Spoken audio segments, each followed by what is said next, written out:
وہ تو اب پچھتا رہا تھا کہ وہ روح کو واپس چھوڑ آیا، کیونکہ روح کو واپس چھوڑنے کے بعد بھی ان لوگوں نے مائرہ کو اس کے حوالے نہ کیا تھا۔ عروہ کی طبیعت خراب تھی اور ایسے میں وہ بار بار صرف اپنی بیٹی کا نام لے رہی تھی۔ سارم کے پاس اس کے کسی سوال کا جواب نہ تھا۔ فی الحال تو صرف اور صرف یارم کی منتیں کر سکتا تھا، لیکن اس کے لیے بھی یارم اس کا فون نہیں اٹھا رہا تھا۔ ڈاکٹر نے روح کے بازو کی ٹھیک سے ڈریسنگ کی تھی، سب کچھ ٹھیک تھا، اس کی ہڈی ٹوٹنے سے بچ گئی تھی۔ تھوڑی دیر بعد ڈاکٹر اسے ہدایت بتا کر چلا گیا۔ مائرہ ٹھیک ہے؟ مائرہ اور سارم واپس چلے گئے؟ روح نے شارف سے پوچھا، جبکہ اس وقت وہ کسی سے بات نہیں کرنا چاہتی تھی۔ شارف نے ایک نظر خضر کو دیکھا۔ شارف کے اس طرح خضر کو دیکھنے پر روح کو پھر سے غصہ آنے لگا تھا۔ آ تو گئی ہوں واپس، اب چھوڑ دو خدا کے لیے اس معصوم کو، یہی چاہتے تھے نا تم لوگ، آ گئی ہوں میں واپس۔ روح غصے سے چلاتے ہوئے بولی، کوئی احسان نہیں کیا ہے تم نے واپس آ کر، اپنے شوہر کے گھر واپس آئی ہو، اور اپنا یہ ایٹیٹیوڈ ذرا کم کرو، جن لوگوں کے پاس جا رہی تھی نا اس گھر میں تمہاری کیا اوقات ہے اچھے سے جانتے ہیں۔ خضر غصے سے بولا، خضر بس کرو، وہ پہلے ہی تکلیف میں ہے۔ یارم جیسے تڑپ اٹھا، ہاں بیبی تم فکر مت کرو، مائرہ کو ہم نے سارم کے ساتھ واپس بھیج دیا ہے، مائرہ اب بالکل ٹھیک ہے۔ وہ خضر کو گھورتے ہوئے بولا تو خضر کمرے سے باہر نکل گیا۔ شارف کھانا بھیجو روح کے لیے، اس نے شارف کو کہا تو وہ بھی کمرے سے نکل گیا۔ شارف دروازے سے ہی کھانا دے کر چلا گیا۔ یارم روح کے لیے کھانا لے کر آیا تو اس نے منہ پھیر لیا، وہ نہ ہی اس سے بات کر رہی تھی اور نہ ہی کھانا کھا رہی تھی۔ یارم اپنا غصہ کنٹرول کر کے ابھی بھی اسے پیار سے منانے کی کوشش کر رہا تھا۔ اگر اس کی جگہ کسی اور نے یہ حرکت کی ہوتی تو یارم اس کا کیا حال کرتا یہ وہ خود بھی نہیں جانتا تھا۔ پلیز کھانا کھا لو، کب تک بھوکی رہوگی میری جان، پلیز کچھ کھا لو۔ اس بار جب روح نے اس کا ہاتھ جھٹکا تو وہ بھی اپنا کنٹرول کھو بیٹھا اور ایک زوردار تھپڑ اس کے منہ پر دے مارا۔ میرا دماغ خراب ہے جو میں کب سے پیار سے منانے کی کوشش کر رہا ہوں، میں مزید نخرے نہیں برداشت کر سکتا، شرافت سے کھانا کھاؤ ورنہ۔ اس سے پہلے وہ کچھ کہتا اس نے روح کے چہرے کو دیکھا جہاں وہ اپنے چہرے پر ہاتھ رکھ کے بے یقینی سے اسے دیکھ رہی تھی۔ یارم نے اس کے گال پر ہاتھ رکھا، وہ اس پر ہاتھ نہیں اٹھانا چاہتا تھا۔ وہ اپنے آپ پر جتنا کنٹرول کر رہا تھا روح اتنا ہی اس کے غصے کو ہوا دے رہی تھی۔ یارم محبت سے اس کے گال کو سہلا رہا تھا، جبکہ روح اسے دیکھنے لگی۔ ایسے مت دیکھو، تمہیں سمجھ نہیں آ رہا، میں کہہ رہا ہوں ایسے مت دیکھو مجھے۔ نہ جانے وہ کیسی نظروں سے دیکھ رہی تھی، یارم اسے نظریں تک نہیں ملا پا رہا تھا۔ پلیز مت کرو میرے ساتھ اس طرح، میں کبھی اتنا بے بس نہیں ہوا جتنا تمہارے سامنے ہو رہا ہوں، بہت پیار کرتا ہوں تم سے، خدا کے لیے میری بات مان لو، کہیں نہیں جا سکتی تم یہاں سے، کتنی زیادہ چوٹ لگی ہے تم نے۔ وہ اس کا بازو تھامتے ہوئے بولا، آؤچ۔ روح نے فوراً بازو چھڑاتے ہوئے آ بھری، دماغ خراب ہو گیا ہے تمہارا، کیا کر رہی ہو، درد ہوگا۔ یارم نے بے اختیار اس کا بازو تھاما، نہیں ہو رہا مجھے درد، آپ دے رہے ہیں مجھے درد، بار بار میرے سامنے آ کر میرے ساتھ زبردستی کر کے، نہیں رہنا چاہتی میں آپ کے ساتھ، کیوں زبردستی کر رہے ہیں میرے ساتھ، نہیں کھانا کھانا مجھے، چلے جائیں آپ یہاں سے، اس وقت سب سے زیادہ تکلیف مجھے آپ کو دیکھنے سے ہو رہی ہے۔ روح کہتے ہوئے رونے لگی، پلیز چلے جائیں۔ روح میں چلا جاؤں گا، پلیز تم کھانا تو کھا لو۔ یارم نے جیسے منت کی تھی، کچھ نہیں کھانا، مجھے لے جائے یہاں سے پلیز، یہاں سے چلے جائیں، میں ہاتھ جوڑتی ہوں آپ کے گئے۔ وہ اس کے سامنے ہاتھ جوڑنے لگی۔ یارم ایک آخری بار اسے دیکھتا کمرے سے باہر نکل گیا۔ وہ کمرے سے باہر نکلا تو خضر غصے سے باہر ٹہل رہا تھا۔ بہت برا کرے ہو یارم، تمہیں اس کو سزا دینی چاہیے تاکہ وہ دوبارہ ایسی غلطی کرنے کے بارے میں سوچے نہ، لیکن تم تو پیار سے ٹریٹ کر رہے ہو۔ ہاں سزا دوں تاکہ وہ مجھ سے بدگمان ہو کر مجھے ہمیشہ کے لیے چھوڑ کر چلی جائے۔ یارم کے لہجے میں ڈر تھا، اس طرح سے ٹریٹ کرنے سے کیا وہ تمہارے پاس رہے گی؟ نہیں یارم، تم پر یہ نرمی سوٹ نہیں کرتی، تم شیطان ہو، شیطان رہو، فرشتہ بننے کی ضرورت نہیں ہے، جتنا اچھا بنو گے روح اتنی تم سے دور جائے گی، تمہارا نرم لہجہ اسے خود سر بنا رہا ہے، تم جتنا اسے پیار سے بات کرو گے وہ اتنے تم سے دور ہوگی کیونکہ اس کے دل میں تمہارا ڈر ختم ہو چکا ہے۔ یاد رکھنا یارم، روح تمہارے ڈر سے تمہارے پاس رہ سکتی ہے لیکن تم سے پیار کر کے وہ کبھی تمہارے ساتھ نہیں رہ سکتی، کیونکہ اس کی دنیا الگ ہے تم سے اور وہ اپنی دنیا میں واپس جانا چاہتی ہے۔ اگر مجھ پر یقین نہیں ہے تو پیار سے آزما لو، ورنہ جو ہو وہی بن کر دکھاؤ، جو تم اس کے سامنے بننے کی کوشش کر رہے ہو تم نہیں ہو یارم، کم از کم اپنی محبت کے لیے اپنا آپ مت چھپاؤ۔ وہ اسے آئینہ دکھاتا باہر نکل گیا۔ روح نے کل سے کچھ نہیں کھایا تھا، وہ تو پانی کا ایک قطرہ تک نہیں پی رہی تھی، کھایا تو یارم نے بھی کچھ نہ تھا، لیکن اس کی حالت ویسی نہیں تھی جیسی کہ روح کی۔ وہ چاہتا تو اس پر سختی یا زبردستی کر سکتا تھا، لیکن کل جس طرح روح اس سے دور ہوئی تھی وہ اس پر بالکل غصہ نہیں کرنا چاہتا تھا۔ یارم ڈر گیا تھا کہیں وہ سچ میں اسے چھوڑ کر نہ چلی جائے۔ یہ الگ بات تھی، اس کی پہنچ سے دور نہیں جا سکتی تھی۔ وہ جتنا اسے نرمی سے برت رہا تھا اتنا ہی وہ اسے منہ نہیں لگا رہی تھی۔ یارم کا غصہ، پیار، سب کچھ بیکار جا رہا تھا۔ بس ایک ہی رٹ کہ مجھے آپ کے ساتھ نہیں رہنا، پاکستان جانا ہے۔ اس نے یارم کا دماغ خراب کر رکھا تھا۔ آج اس نے شان اور اس کے سب ساتھیوں کو دعوت پر بلایا تھا، جس کی وجہ سے آج اس کا آفس جانا بھی بہت ضروری تھا، لیکن روح کو بھوکا چھوڑ کر وہ کہیں نہیں جا سکتا تھا۔ اس لیے ایک آخری کوشش کرنے وہ کمرے میں چلا گیا، اور کل سے اس کے کمرے میں نہیں آیا تھا کیونکہ روح نے کہا تھا وہ اس کی شکل نہیں دیکھنا چاہتی، اور وہ اسے وقت دے رہا تھا کہ وہ کمپرومائز کر لے، کیونکہ یہ بات تو وہ بھی سمجھ چکا تھا کہ وہ کبھی اپنی مرضی کے ساتھ اس کے ساتھ رہنا نہیں چاہے گی۔ روح، اب تم مجھے مجبور کر رہی ہو کہ میں تم پر سختی کروں، پلیز کچھ کھا لو۔ آپ مجھے جان سے مار دیں تب بھی کچھ نہیں کھاؤں گی، مجھے نہیں رہنا آپ کے ساتھ۔ وہ غصے سے منہ پھیرتے ہوئے بولی، اس کے ہونٹ خشک ہو رہے تھے۔ روح میری جان، کب تک بھوکا رہنے کا ارادہ ہے؟ خدا کے لیے کچھ کھا لو۔ کیوں کر رہی ہو تم یہ سب کچھ اس طرح؟ بھوکے پیاسے رہنے سے میں تمہیں چھوڑ دوں گا؟ ایسا کچھ نہیں ہوگا روح، یہ سوچ بھی مجھے تکلیف دیتی ہے۔ تم یہاں سے کہیں نہیں جا سکتی، کہیں بھی نہیں، اس لیے یہ فضول ضد چھوڑو اور کھانا کھا لو۔ دیکھو نا، تمہارے چکر میں نے بھی کل سے کچھ نہیں کھایا۔ یارم کو لگا شاید وہ اسی کا احساس کر لے۔ میں نے آپ کے ہاتھ نہیں باندھے۔ روح کو اس کا کھانا نہ کھانا برا تو لگا، لیکن وہ اس کے سامنے کمزور نہیں پڑنا چاہتی تھی۔ روح، میں آخری بار پوچھ رہا ہوں، تم کھا رہی ہو یا نہیں؟ وہ غصے سے بولا تھا۔ روح کو اچانک اس کا تھپڑ یاد آ گیا۔ روح نے سامنے شیشے کی طرف دیکھا جہاں اس کے گال پر یارم کے ہاتھ کا نشان تھا۔ یارم اس کے اس طرح دیکھنے پر بے اختیار مسکرایا۔ میں کیا کروں جان؟ جب بھی یہ نشان جاتا ہے تم ضرور ایسی کوئی حرکت کرتی ہو کہ مجھے دوبارہ سے یہ نشان دینا پڑتا ہے، لیکن اب میں کنٹرول کروں گا، آئی پرومس۔ وہ اپنے لب اس کے گال پر رکھتے ہوئے بولا جب روح اسے دھکا دے کر پیچھے ہوئی۔ روح، میں کتنی بار بتا چکا ہوں مجھے تمہاری یہ حرکت نہیں پسند۔ وہ غصے سے گھور کر بولا تھا، اور مجھے آپ نہیں پسند۔ روح غصے سے ناک پھلا کر بولی۔ یارم بے اختیار مسکرایا۔ شاید وہ بھوک اور غصے کی ملی جلی کیفیت میں تھی، مگر بہت خوبصورت لگ رہی تھی۔ یارم کا دل اس کی قربت کے لیے مچل رہا تھا، لیکن فی الحال وہ روح کو تنگ نہیں کرنا چاہتا تھا۔ ایک دن کی بھوک تمہیں ٹھیک نہیں کر سکتی۔ تم بھوکا رہ کر اس رزق کی بے قدری کر رہی ہو۔ تمہیں اندازہ بھی ہے یہاں لوگ دن میں کتنے بھوکے سوتے ہیں، اور تم سیدھے طریقے سے نہیں مانتی، لیکن میں ہوں نا تمہاری عقل ٹھکانے لگانے کو۔ ایک دن کھانا نہ کھانے سے تمہاری عقل نہیں جائے گی۔ اب جب تک تم خود کھانا نہیں مانگو گی کوئی تمہاری منتیں نہیں کرے گا۔ یارم اتنا کہہ کر اٹھ کر باہر نکل گیا۔ اس وقت شان اور اس کا خاص آدمی ملک اور اس کے باقی سب آدمی ان کے آفس میں ڈائننگ ٹیبل پر بیٹھے تھے۔ یارم نے واقعی شان کو اس کے گینگ کا بادشاہ بنایا تھا، لیکن شان کو اس بات کی قدر نہیں تھی۔ وہ دور بیٹھ کے اسے دھمکیاں دے رہا تھا، لیکن اس وقت اس کے سامنے بیٹھا نظریں جھکائے کھانا کھانے میں مصروف تھا۔ اس نے نظریں اٹھا کر یارم کی طرف نہ دیکھا۔ سچ تھا، شان کی دھمکیاں صرف خضر اور شارف کے لیے تھیں۔ یارم کے سامنے وہ اب بھی زیرو تھا۔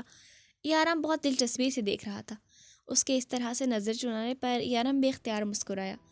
انسان کو ایسا کام نہیں کرنا چاہیے جس کے بعد وہ نظر اٹھانے کے قابل نہ رہے۔ یارم نے مسکرا کر سمجھانا چاہا، جبکہ اس کے لہجے سے ہی شان کو خطرے کی بو آ رہی تھی۔ تم لوگ بھی کھانا کھا لو۔ اس نے سامنے کھڑے شارف اور خضر کو دیکھا۔ ہمارے کھانے کا بھی وقت نہیں ہوا۔ خضر نے مسکرا کر جواب دیا، شاید وہ اس کی طرف دوستی کا ہاتھ بڑھا رہے تھے۔ ڈیول، تم تو ہمارا ساتھ نبھاؤ۔ شان نے دوستانہ انداز میں کہا، میں اپنی بیوی کے ہاتھ کا کھانا پسند کرتا ہوں۔ جب سے شادی کی ہے اس کے علاوہ کسی اور کے ہاتھ کا کھانا پسند نہیں کرتا۔ وکرم کہاں ہے؟ یارم کا جواب سن کر وہ بات بدلنے لگا، اسی کا تو گوشت کھا رہے ہو۔ یارم نے دوستانہ انداز میں ان کے سر پر دھماکہ کیا، جبکہ اگلے ہی لمحے ڈائننگ روم کا حال بدل چکا تھا۔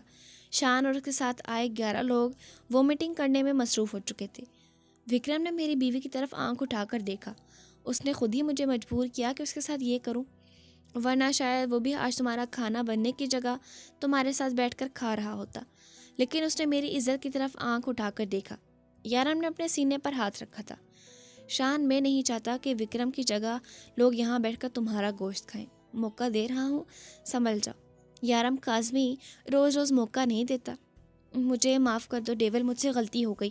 میں تمہارے خلاف کبھی کچھ نہیں کروں گا۔ تم نے مجھے ڈان بنایا اور میں تمہارے ہی خلاف جا رہا تھا۔ خدا کے لیے مجھے معاف کر دو، مجھ سے غلطی ہو گئی۔ معاف کیا ہے اسی لیے اب تک زندہ ہو، اگر معاف نہ کرتا تو تم جانتے ہو تمہارا کیا حال ہوتا۔ باقی کی باتیں رات میرے گھر پہ ہوں گی، اسے بھی ساتھ لے آنا۔ اس نے ملک کی طرف اشارہ کیا۔ اسے ملک کچھ گڑبڑ لگ رہا تھا۔ تمہارا خاص آدمی ہمارا بھی خاص ہے، مجھے یقین ہے کہ تم یہ دعوت کبھی نہیں بھولو گی۔ یارم کی بات پہ پاس کھڑے شاف نے کہکا لگایا، میں نے کوئی لطیفہ سنایا ہے؟ اس نے گھور کر شاف کو دیکھا۔ نہیں، وہ دراصل شاف نے کچھ بولنا چاہا۔ کچھ زیادہ ہی سر چڑھتے جا رہے ہو شاف، کنٹرول میں رہو، مجھے مجبور مت کرو کہ میں تمہیں تمہاری اوقات یاد کرواؤں، اس نے غصے سے گھورتے ہوئے کہا۔ روح نے کچھ کھایا؟ اس نے گھر آ کر پوچھا۔ نہیں سر، انہوں نے کچھ نہیں کھایا۔ سر آپ کے لیے کھانا لگاؤں؟ شفا نے پوچھا۔ نہیں، جب تک روح کچھ نہیں کھا لیتی اس کے حلق سے ویسے بھی کچھ نہیں اترنا تھا۔ وہ کمرے میں آیا تو روح پرسوں والے کپڑوں میں سست سی حالت میں بیٹھی تھی۔ اس نے ابھی تک اپنے بالوں میں کنگھا نہیں کیا تھا۔ وہ سر گھٹنوں میں دیے زمین پر بیٹھی تھی۔ روح، یہ کیا حالت بنا رکھی ہے تم نے؟ حالت دیکھی ہے تم نے اپنی؟ یارم نے اس کے سر پہ ہاتھ رکھتے کہا جب روح سے دھکا دے کر پیچھے ہوئی۔ پلیز مجھے ہاتھ مت لگائیں، دور رہیں مجھ سے، نہیں رہنا مجھے آپ کے ساتھ۔ کیوں زبردستی کر رہے ہیں آپ میرے ساتھ؟ مجھے یہاں نہیں رہنا، جانے دیں مجھے یہاں سے۔ روح روتے ہوئے اس کے سامنے ہاتھ جوڑنے لگی۔ روح، کیوں کر رہی ہو یہ سب کچھ؟ میرے پاس وجہ میری محبت ہے، پیار کرتا ہوں تم سے، نہیں رہ سکتا تمہارے بغیر، اور تم کس حق سے مجھ سے دور جانے کی بات کر رہی ہو؟ وعدہ کیا تھا تم نے مجھے کبھی چھوڑ کر نہیں جاؤ گی، اب تم کون ہوتی ہو مجھے چھوڑ کر جانے والی؟ عشق کرتا ہوں تم سے، میں نہیں رہ سکتا تمہارے بغیر، اٹھو کپڑے بدلو، بال ٹھیک کرو اپنے، میں تمہیں اس حالت میں نہیں دیکھ سکتا۔ یارم نے ایک بار پھر سے اسے چھونا چاہا جب روح نے پھر سے اسے دھکا دے کر خود سے دور کیا۔ روح، یہ تمہاری آخری غلطی ہے، اس کے بعد تمہیں ہر غلطی کی سزا ملے گی۔ وہ غصے سے اٹھ کر باہر نکل گیا، لیکن اس کے لہجے میں کچھ ایسا ضرور تھا کہ وہ کانپ کر رہ گئی، لیکن ہمت نہیں آ رہی۔ اب اس نے سوچ لیا تھا کہ یارم مجھ سے دور جانے کی نہیں بلکہ طلاق کی بات کرے گی۔ دن سے شام گزر گئی، شام سے رات ہو گئی، یارم کمرے میں واپس نہیں آیا، نہ ہی وہ اس جگہ سے اٹھی۔ وہ ساری ہمت جمع کر کے یارم سے طلاق کی بات کرنے کا سوچ رہی تھی۔ خضر، شان اور ملک ابھی آ کر اس کے آفس روم میں بیٹھے تھے۔ وہ ایک ہاتھ میں ہمیشہ کی طرح بلیڈ لیے دوسرے ہاتھ سے اپنا سر دبا رہا تھا۔ شاید نہیں، وہ یقیناً ٹینشن میں تھا، جبکہ شان یہ سوچ رہا تھا کہ اس کو ٹینشن دینے والا کہ ابھی تک زندہ ہے۔ وہ آہستہ آہستہ چلتی اس کے آفس روم تک آئی۔ وہ نہیں جانتی تھی کہ اندر کون ہے۔ اس سے پہلے کہ وہ دروازہ بجاتی وہ اس کی آہٹ پہچان چکا تھا۔ اندر آ جاؤ بیبی۔ دستک دینے کے لیے اس کا ہاتھ واپس گر گیا۔ یارم نے ایک نظر دروازے کو دیکھا، اس کی حالت دن سے بھی بدتر تھی۔ یقیناً وہ اپنی تمام تر ہمتیں جمع کر کے یہاں آئی تھی۔ وہ اس کے قریب آ کر رکی۔ یارم سمجھ چکا تھا کہ اس سے ضروری بات کرنے آئی ہے۔ مجھے آپ سے طلاق چاہیے مم، میں آپ کے ساتھ ایک سیکنڈ نہیں رک سکتی۔ لڑکھڑاتی آواز میں اس نے اپنا جملہ مکمل کیا۔ کمرے میں بیٹھے باقی تینوں وجودوں پر قیامت گری تھی۔ یارم مشکل سے اپنا غصہ کنٹرول کرتے اس کی بات پر مسکرایا تھا۔ یہاں بیٹھو میرے پاس۔ اس نے نہ صرف اپنے پاس کرسی رکھی، اس کی طرف اشارہ کرتے ہوئے کہا، بلکہ ہاتھ پکڑ کر اسے پاس بٹھا لیا۔ اگلے ہی لمحے اس نے ایک بلیڈ نکالا اور اس کی مدد سے اس کی کلائی پر ڈیزائن بنانے لگا۔ روح نے درد کی شدت سے اپنا ہاتھ چھڑوانے کی کوشش کی، لیکن ناکام۔ شاید اس درد کی بھی کوئی انتہا تھی۔ اپنی کلائی پر ہونے والا حملہ اس نے 5 بار برداشت کیا۔ ہاتھ چھڑانے کی کوشش میں وہ مسلسل ناکام رہی تھی۔ آپ تو مجھ سے محبت کرتے ہیں، وہ پوچھے بنا رہ نہ پائی۔ آنسو سے گلا تر ہو چکا تھا۔ اس کے سوال پر وہ بے اختیار مسکرایا۔ میں تم سے عشق کرتا ہوں، تو پھر یہ سب؟ یہ دنیا کو بتا رہا ہوں کہ میں جس سے محبت کرتا ہوں اس کی غلطیاں معاف نہیں کرتا، تو جس سے نفرت کرتا ہوں اس کے ساتھ کیا سلوک کر سکتا ہوں؟ اگلے ہی سیکنڈ ملک کرسی سے اٹھ گیا۔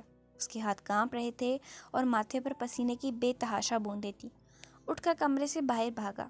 کام تو شان بھی رہا تھا، لیکن وہ اٹھ کر باہر نہیں گیا، جبکہ یارم کے ہاتھ میں ابھی تک روح کی کلائی تھی جسے وہ ابھی بھی چھوڑنے کو تیار نہ تھا۔ میں نے کیا غلطی کی ہے؟ چھٹی بار بلیڈ اپنے ہاتھ کی طرف آتے دیکھ وہ پوچھنے لگی۔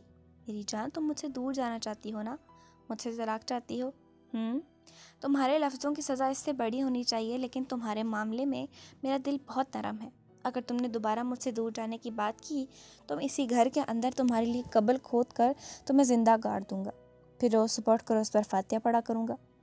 اس کی کلائی کو سختی سے پکڑ کے بول رہا تھا۔ خیر، فی الحال میں کچھ ضروری بہت کام کر رہا ہوں، مگر تم یہ مت سوچنا کہ تمہاری سزا ختم ہو گئی۔ اٹھو، جاؤ کمرے میں میٹنگ ختم کر کے آؤں گا، ہم پھر یہیں سے شروع کریں گے۔ وہ ایک ایک لفظ چبا کر بولا۔ روح کو ابھی تک یقین نہ آیا کہ یارم نے اس کا ہاتھ کاٹ دیا۔ اسے ملک پر پہلے دن سے ہی شک تھا۔ وہ اسے جب بھی دیکھتا اسے کچھ گڑبڑ ہونے کا احساس ہوتا۔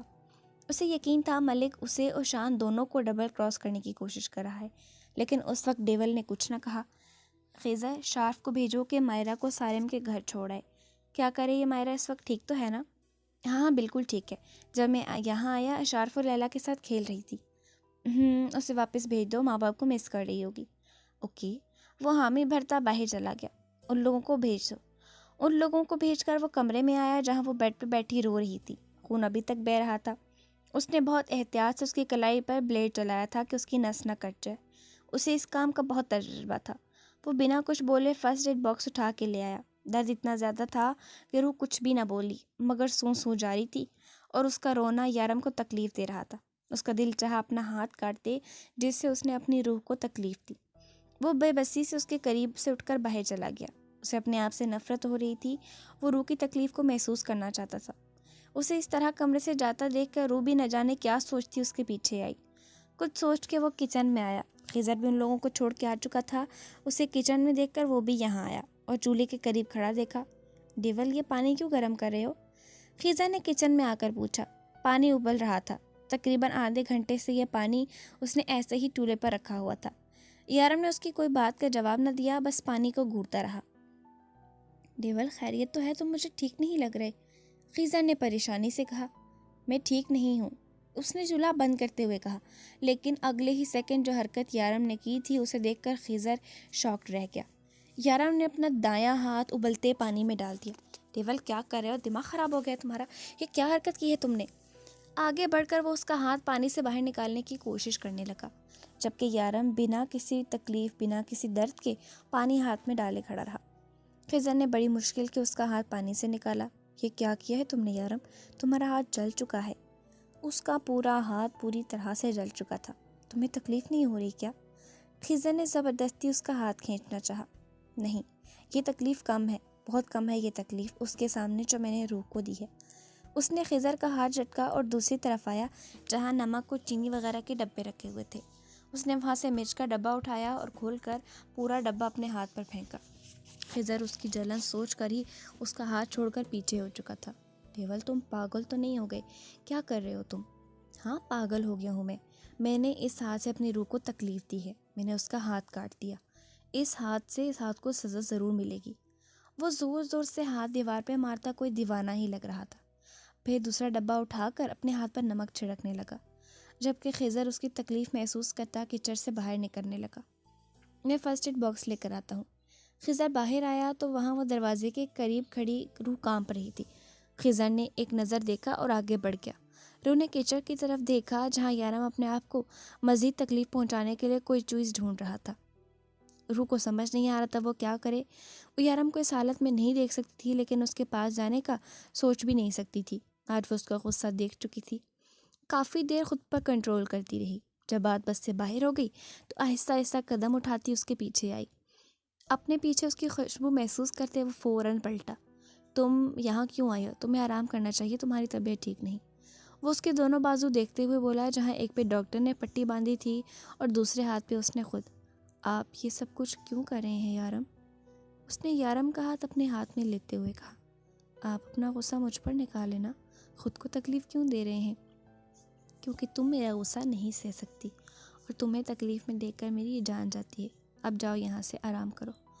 وہ زبردستی اس کا رخ پھیرتے ہوئے بھیجنے لگا اور ایک بار پھر سے کچن میں نظر دہرا کر اپنے لیے کوئی چیز ڈھونڈنے لگا جس سے وہ اپنی تکلیف کو مزید بڑھا سکے۔ یارم میری بات سنیں، روح نے اس کی طرف پلٹ کر کہا جب یارم نے اسے اپنے سینے سے لگا لیا۔ میں نے کہا نہ جاؤ یہاں سے، کیوں نہیں سنتی ہو میری بات؟ وہ اسے سختی سے اپنے ساتھ لگائے کہہ رہا تھا۔ اس کی پکڑ میں اتنی سختی تھی روح کو اپنی سانس بند ہوتی محسوس ہونے لگی۔ یارم چھوڑے مجھے۔ وہ اپنا آپ اسے چھڑوانے کی کوشش کرنے لگی۔ ایسے ہی میری سانس رکنے لگتی ہے جب مجھ سے دور جانے کی بات کرتی ہوں۔ وہ ابھی تک اسے سختی سے اپنے سینے میں بھینچے بول رہا تھا۔ چھوڑیں۔ ہاتھ پیر مارنے کی کوشش میں اپنے آپ کو مزید تکلیف پہنچا رہی تھی، جبکہ یارم نے نہ سننے کی قسم کھا رکھی تھی، لیکن اگلے ہی لمحے یارم نے اچانک اسے خود سے دور کیا۔ جاؤ جا کے آرام کرو، اور آج کے بعد کوئی غلطی مت کرنا، تمہیں تکلیف دیتے ہوئے خوشی نہیں ہوتی، میں خود پل پل مرتا ہوں تمہیں اذیت میں دیکھ کے۔ وہ غصے میں بول رہا تھا جب خضر واپس آیا۔ رو میری مدد کرو۔ اسے فرسٹ ایڈ باکس پکڑا تھا، یارم کو زبردستی چیئر پر بٹھانے لگا۔ خضر نے مشکل صحیح لیکن یارم کے ہاتھ کی پٹی کر دی۔ وہ کہیں نہیں جا رہی، تمہارے پاس ہے، تم اسے تکلیف نہیں دو گے تو خود کو بھی اذیت نہیں ہوگی، وہ اسے کسی چھوٹے بچے کی طرح سمجھاتے ہوئے بولا اور ساتھ ہی رو کا ہاتھ پکڑ کر اس کے پاس بٹھایا۔ میں اسے تمہیں نہیں کہہ رہا ہوں، نارمل ہسبینڈ وائف کی طرح رہو تم دونوں۔ وہ یارم کو سمجھانے کی کوشش کر رہا تھا، جسے شاید اس کی بات کچھ حد تک سمجھ آ چکی تھی، جس پر اس کے چہرے پہ غصے کے تاثرات نہیں تھے۔ روح سے کھانا کھلاؤ، خضر نے کہتے ہوئے اس کے ہاتھوں کی طرف دیکھا، پھر خود ہی شرمندہ ہو گیا۔ وہ جانتا تھا ان دونوں نے پچھلے 3 دن سے کھانا نہیں کھایا۔ رکو میں تم دونوں کو کھانا کھلاتا ہوں۔ خضر مسکراتا ہوا ان دونوں کے لیے کھانا نکالنے لگا۔ اچھے سر پھرے عاشقوں سے واسطہ پڑا ہے میرا، وہ بلند آواز میں بڑبڑایا۔ یارم کھل کر ہنسا، جبکہ روح بڑی مشکل سے بڑبڑائی تھی، میں نہیں صرف یہ۔ وہ کمرے میں آیا تو روح سونے کی تیاری کر رہی تھی۔ اسے آتا دیکھ کر وہ سمجھ چکی تھی کہ آج وہ اپنے ہی روم میں سونے کا ارادہ رکھتا ہے۔ روح کو اپنے دونوں ہاتھوں میں تکلیف ہو رہی تھی، وہ ٹھیک سے دونوں ہاتھ سیدھے نہیں کر پا رہی تھی۔ اس کی حالت دیکھ اسے روح پر ترس آنے لگا، جبکہ اپنے آپ پر غصہ۔ وہ اس کے قریب آیا اور اس کے پیچھے جگہ بنا کر بیٹھنے لگا۔ روح کچھ نہیں بولی اور نہ ہی نظریں اٹھا کر اس کی طرف دیکھا۔ وہ اس کے پیچھے آ بیٹھا، پیچھے سے اسے پکڑ کر اپنے ساتھ لگایا اور سر سینے پر رکھا، پھر اس کے دونوں ہاتھ اپنے ہاتھوں میں رکھے۔ تم سو جاؤ، تمہیں تکلیف نہیں ہوگی۔ وہ اس کے دونوں ہاتھ اپنے ہاتھوں میں بنا سہارے کے اوپر رکھے ہوئے تھا، جس سے واقعی روح کو تکلیف نہیں ہو رہی تھی، لیکن وہ جانتی تھی ایسا کرنے سے یارم کو تکلیف ہوگی۔ اس کا بھی تو ہاتھ جلا ہے، بلکہ اس نے خود جلایا ہے، لیکن وہ چاہ کر بھی اسے کچھ نہ بول پائی۔ جانے کیوں اسے یارم سے خوف آنے لگا تھا۔ اتنا ڈر تو اسے یارم سے تب بھی نہیں لگا تھا جب وہ اس کا ہاتھ کاٹ رہا تھا، لیکن جو یارم نے اپنے ساتھ کیا تھا اسے خوف آنے لگا۔ یہ شخص اپنے آپ سے محبت نہیں کرتا اور اس کے لیے کچھ بھی کرنے کو تیار تھا۔ وہ لوگ مائرہ کو واپس گھر پہنچا چکے تھے، جس کی وجہ سے اب سارم کافی پرسکون تھا، لیکن اسے روح کے لیے برا لگ رہا تھا، جو یارم کے ساتھ نہیں رہنا چاہتی تھی۔ وہ اپنی مرضی سے گئی تھی وہاں پہ، لیکن پھر بھی سارم ایک آخری بار اس سے پوچھنا چاہتا تھا کہ کیا وہ یارم کے ساتھ رہنا چاہتی ہے۔ اسی لیے آج اس نے روح کے گھر جا کر اسے ملنے کا فیصلہ کیا۔ اگر وہ یارم کے ساتھ نہیں رہنا چاہتی تو وہ کورٹ کے تھرو اسے طلاق دلوا سکتا تھا۔ یارم اس طرح کسی لڑکی کی زندگی برباد نہیں کر سکتا۔ وہ روح کو زبردستی اپنے ساتھ نہیں رکھ سکتا، بے شک وہ اس سے پیار ہی کیوں نہ کرتا ہو، لیکن اس کے ساتھ زبردستی نہیں کرنے دے گا۔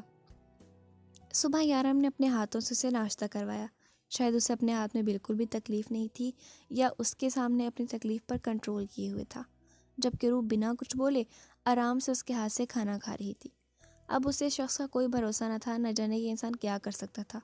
وہ بنا سوچے سمجھے اپنے آپ کو تکلیف پہنچا سکتا تھا، تو روح کو کیوں نہیں؟ خضر نے اسے بتایا تھا کہ وہ اپنے غداروں کے ساتھ کیسا سلوک کرتا ہے۔ روح بھی تو غدار تھی۔ اتنا مت زور ڈالو اپنے ننھے سے ذہن پر، اس کو سوچوں میں الجھا دیکھ کر یارم نے کہا، آج شام باہر ڈنر کرتے ہیں، بلکہ کچھ دنوں میں کہیں آؤٹنگ کا پلان بناتا ہوں۔ میں دیکھ رہا ہوں اس سب کی وجہ سے ہمارے رشتے میں بہت دوری ہو گئی ہے، لیکن میں سب کچھ ٹھیک کر دوں گا پہلے جیسا۔ میں 1-2 ضروری کام نپٹا کر جلدی واپس آؤں گا، اپنا خیال رکھنا۔ وہ اس کے ماتھے پر بوسہ دیتا نکل گیا، جبکہ روح نہ جانے کتنی دیر وہیں بیٹھے دروازے کو دیکھتی رہی جہاں سے یارم نکل کر گیا تھا۔ مجھے مسز یارم سے ملنا ہے، سارم نے آ کر چوکیدار سے کہا۔ I'm sorry سر، ہم کسی کو اندر نہیں بھیج سکتے، بہتر ہوگا آپ سر کی موجودگی میں آئے۔ چوکیدار معذرت کرتے ہوئے بولا، آپ اندر جا کے ایک بار روح کو بتائیں صحیح کہ انسپیکٹر سارم مجھ سے ملنا چاہتا ہے، وہ ضرور مجھ سے ملنا چاہے گی۔ سارم نے سمجھاتے ہوئے کہا، سر یہ بات میڈم کو نہیں بلکہ سر کو بتانا ضروری ہے، کیونکہ سر کی اجازت کے بغیر اندر کوئی نہیں جا سکتا، اور اگر آپ سیدھی طرح سے یہاں سے نہ گئے تو مجھے مجبوراً ڈیول سر کو فون کرنا ہوگا۔ اس بار چوکیدار برہم ہوا، شاید وہ بھی اس کے بارے میں جانتا تھا۔ دیکھو میری بات سمجھنے کی کوشش کرو، میرا روح سے ملنا بہت ضروری ہے۔ اس نے اپنی جیب سے کچھ نوٹ نکالتے ہوئے اس کے ہاتھ میں رکھے۔ سر یہ غلطی نہ کریں، ہم اتنے گئے گزرے نہیں کہ چند نوٹوں کے لیے اپنی ایمانداری بیچ دیں۔ چوکیدار نے اسی کے انداز میں نوٹ واپس اس کے ہاتھ میں رکھے۔ عجیب ڈھیٹ انسان ہے، جانے کا نام ہی نہیں لے رہا۔ روح باہر آئی تو شفا کو بڑبڑاتے ہوئے سنا، تو جھانک کر دیکھنے لگی کہ کون ہے۔ چوکیدار انہیں اندر آنے دو۔ اس نے سارم کو تو نہ دیکھا، لیکن اس کی آواز پہچان چکی تھی۔ لیکن میڈم سر نے جتنا کہا ہے اتنا کرو، وہ غصے سے بولی تو سر جھکا گیا وہ، جبکہ سارم اندر آ چکا تھا۔ وہ سارم کو لے کر اندر آ گئی۔ بیٹھو روح، تم سے بہت ضروری بات کرنے والا ہوں۔ میں جانتا ہوں یہ تمہارے لیے بہت مشکل ہے، لیکن اگر تم آسان نہیں زندگی کی چاہتی ہو تو تمہیں یہ کرنا ہوگا۔ سارم نے بات شروع کی، آپ کیا کہنا چاہتے ہیں؟ میں کچھ سمجھی نہیں۔ وہ جانتی تھی کہ وہ یہاں اسی لیے آیا تاکہ اسے یہاں سے نکال چکے، لیکن وہ سمجھ چکی تھی کہ اس کا یارم سے دور جانا مشکل ہی نہیں بلکہ ناممکن ہے۔ وہ کبھی اسے خود سے الگ نہیں ہونے دے گا۔ روح، میں تمہارے لیے طلاق کے کاغذات بنوا کر لایا ہوں۔ اگر تم ان پر سائن کر دو تو میں آسانی سے تمہیں طلاق کروا کے تمہیں یہاں سے بھیج سکتا ہوں، اور پھر یارم کچھ نہیں کر پائے گا۔ میں جانتا ہوں یارم جیسے شخص کے ساتھ زندگی گزارنا تمہارے بس میں نہیں ہے، میں تمہارے لیے بس اتنا ہی کر سکتا تھا۔ اس نے کاغذات اس کے سامنے رکھتے ہوئے پین اس کے ہاتھ میں تھمایا۔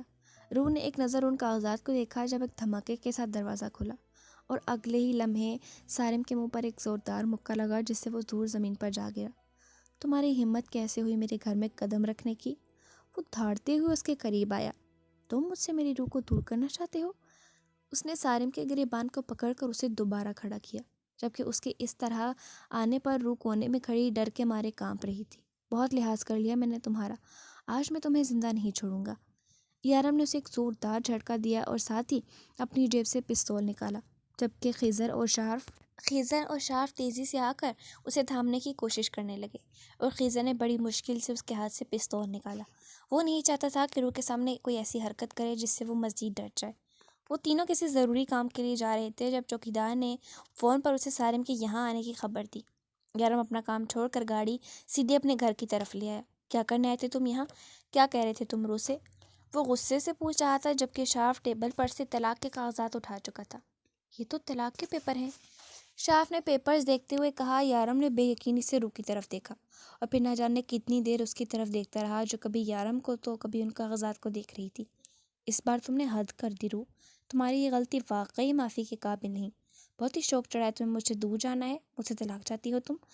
آج کے بعد تمہارے دماغ میں کبھی ایسی بات نہیں آئے گی۔ ایسا سوچنے سے پہلے 1000 بار تمہاری روح کانپے گی۔ یارم غصے سے کہتا اسے گھسیٹتے ہوئے بیسمنٹ کی طرف لے جانے لگا۔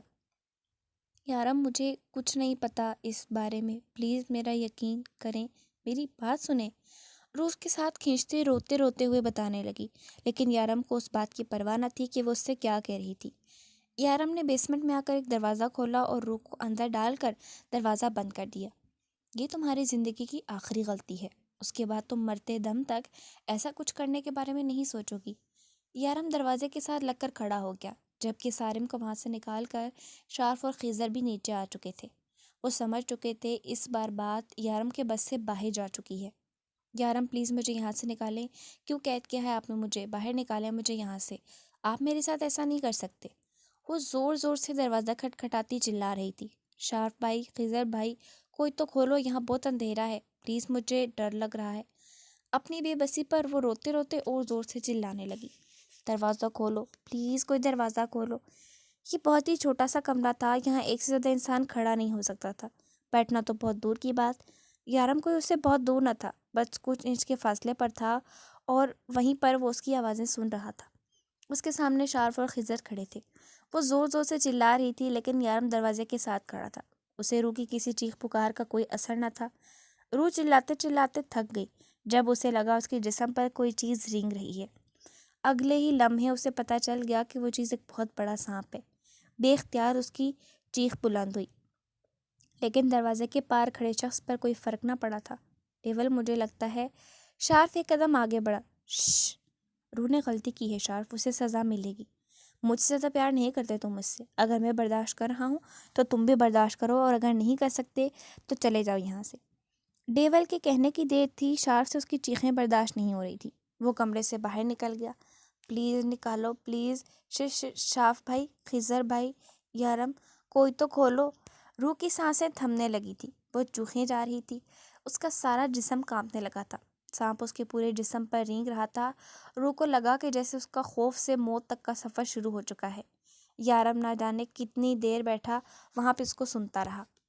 یارم، پلیز مجھے یہاں سے نکالیں، یہاں بہت اندھیرا ہے، میں آئندہ ایسی کوئی حرکت نہیں کروں گی، پلیز مجھے معاف کر دیں، خدا کے لیے مجھے یہاں سے نکال لیں۔ یارم، کہاں ہیں آپ؟ مجھے سن رہے ہیں نا؟